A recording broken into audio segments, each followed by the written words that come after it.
Lah adep-adepan karo pendopo Kabupaten Jombang. Lagi anu Bu, lidah wonten.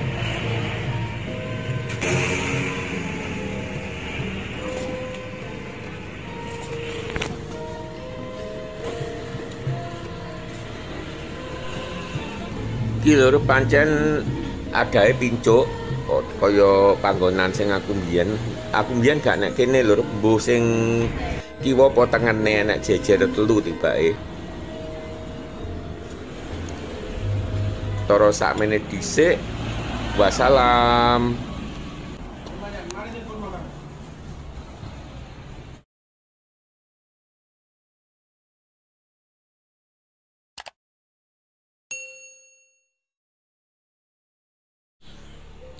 Assalamualaikum warahmatullahi wabarakatuh. Piye kabare dulur-dulur, muga-muga tansah sehat lan lancar rezekine. Aku nek cedhake Balai Desa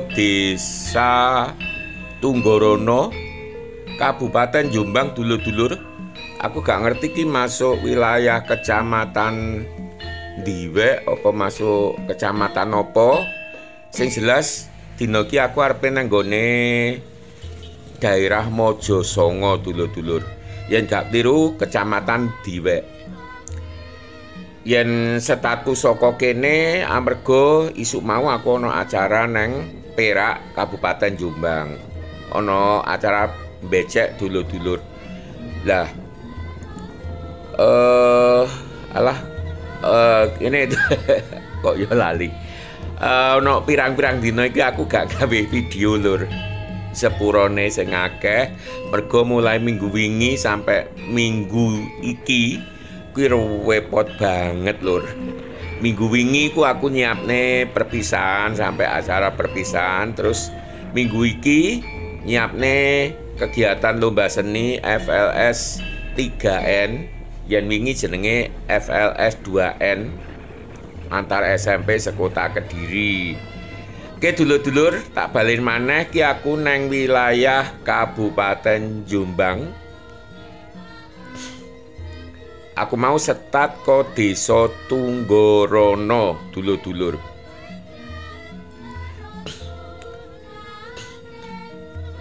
Yang menurut petunjuk arah Diwek iku ki lurus engko sampai ana perapatan ping pindho ngono, terus ana petunjuk belok kanan lur.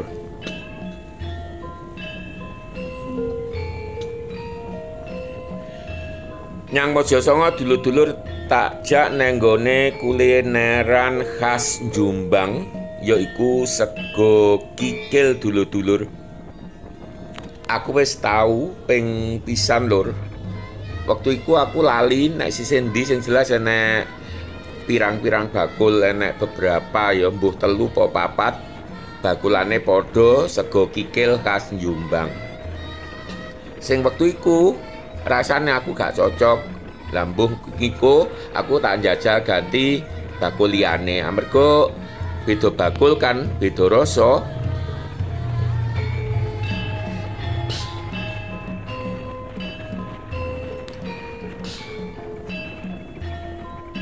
Dalan iki akeh sekolahan lho, enek SMA 1 Jombang, SMA 3 Jombang. Dadi dalan iki uga arah alun-alun lur. Dadi engko aku mampir alun-alun dhisik, terus mampir Masjid Agung Jombang, salat zuhur, lagi neng Diwek neng daerah Mojosongo. Kiri jalan lur SMA 3 Jombang yen gak kliru. Yang keliru tulung dulur-dulur tumrap Jombang dibenerke.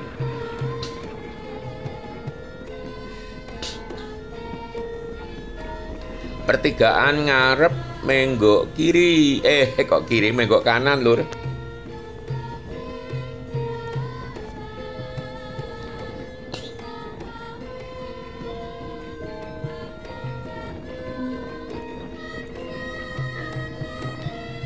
Ki aku manut petunjuk lan arane wong sing tak takoni nek Tunggorono mau. Soale timbangane takon-takon ngono Lah yen iki terhitung lancar, ora takon-takon maneh pancen petunjuk iki jelas. Ya kaya Jombang iki tak akoni pancen kaya petunjuk jalan. Sanajana wilayah neng kota dhewe to ya tetep ana petunjuke. Neng kota liya ya kadang-kadang sepi petunjuk, Lur. Tapi yang Jombang tak akoni petunjuk-petunjuk iku arah-arah maksudku akeh banget, Lur. Kanan jalan ki alun-alun, kiri jalan yen gak keliru SMP Negeri 2 Jombang. Ya aku tak mubeng sik saiki Lur ndelok pendopo Kabupaten Jombang kaya apa. Sanajana aku suwering nang Jombang jarang banget Lur liwat alun-alun, apa maneh dadak mandeg terus mlaku-mlaku. Lah, mbasan tahun wingi murid-muridku kok kadang-kadang jarine lho seneng dolan nang alun-alun, apa enek sing menarik, makane ki aku pengen mampir dilu nang alun-alun terus ku nang Masjid Agung. Kaya umume lah alun-alun Lur, dadi alun-alun Jombang uga ngono, sisih kulon iku Masjid Agung, sisih etan iki kompleks pendopo Kabupaten Jombang sing pagere putih-putih ki Lur.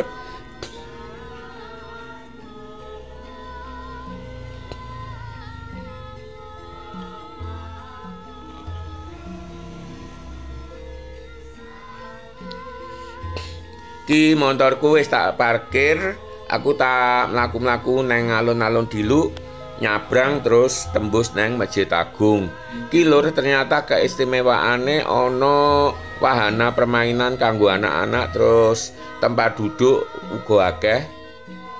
Yen anake mungkin diculne nang wahana permainan kuwi, bapak ibuke iso nunggu nang apa tempat duduk nek sekitare kene. Oke, saiki ayo mlaku. Ki awake dhewe mlaku ngalor Lur.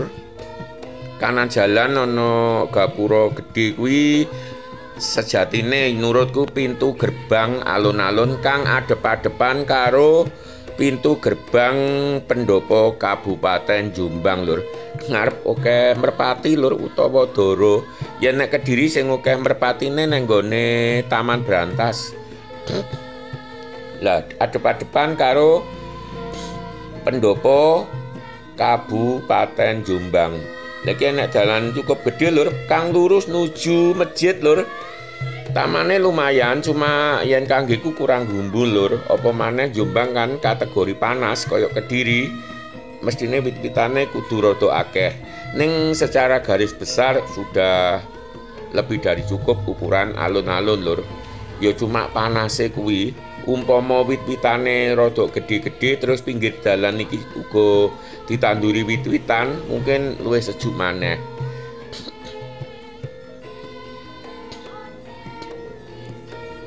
Dadi sing wite ketel kuwi mung pinggir-pinggir, nang tengahe akeh lahan sik kosong Lur.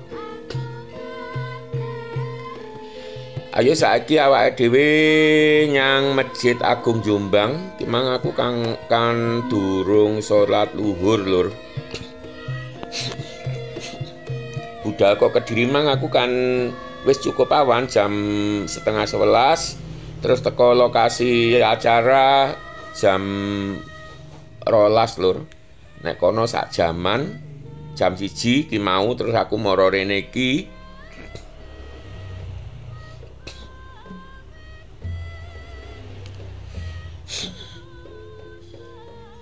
Yen kondisi masjidnya cukup rame Lur. Yen alun-alun emang rodok sepi ya, ana pengunjung tapi gak akeh. Yen Masjid Agung ya wajar Lur, mesti akeh amarga para pendatang atau musafir ku biasane lerene nang masjid Lur. Aku ora ngerti nyapa ya, padahal hawane panas ngono. Yen mlebu masjid ki kok mesti adem.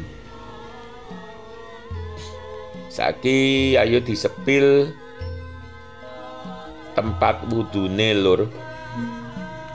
Oke Lur, iki aku arep wudu terus salat luhur, bar kuwi langsung cabut neng Mojo Songo Diwek Lur. Iki Lur aku wis teko nggone. Ampun oh. Dilongi Bu. Bar becek soalnya.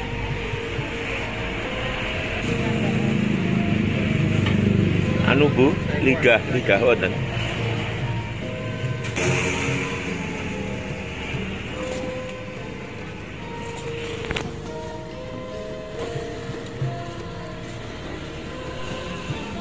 Iki lho pancen adae pincuk kaya panggonan sing aku mbiyen gak nek kene lho mbuh sing kiwa apa tengene nek jejer telu tibake. Iki sambele lho. Jangane meh padha, biasane saka apa iki kates lho. Bismillahirrahmanirrahim. Lah iki lumayan kanggoku. Cocok aku iki rasane. Yo kan anu to lho iki asline kan sayur lodeh. Jadi lek bumbune kan cocok-cocokan.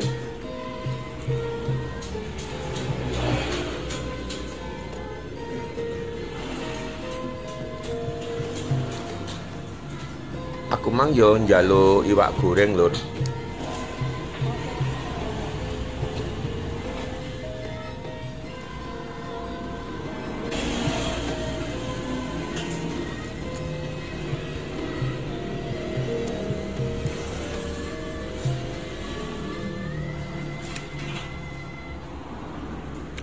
Tapi koyoke duduk kates lur, koyoke apa ya? Gundes apa manisah ya. Sambel enak.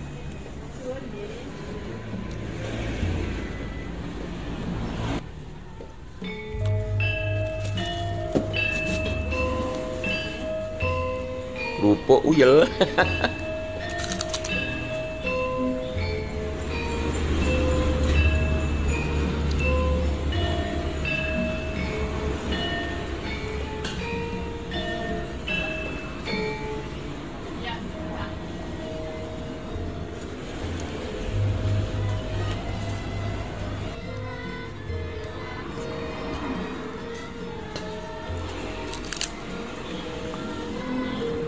Dadi sing tak parani iki sing tengah lur, dadi enek kiwa enek, terus tengene iki enek.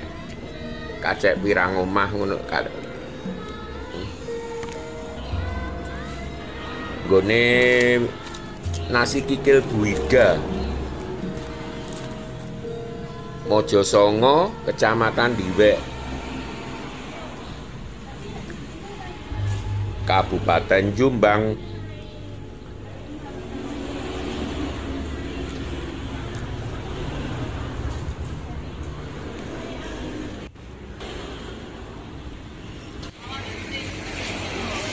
Iki lho ranune bannere iso ditonton dhewe.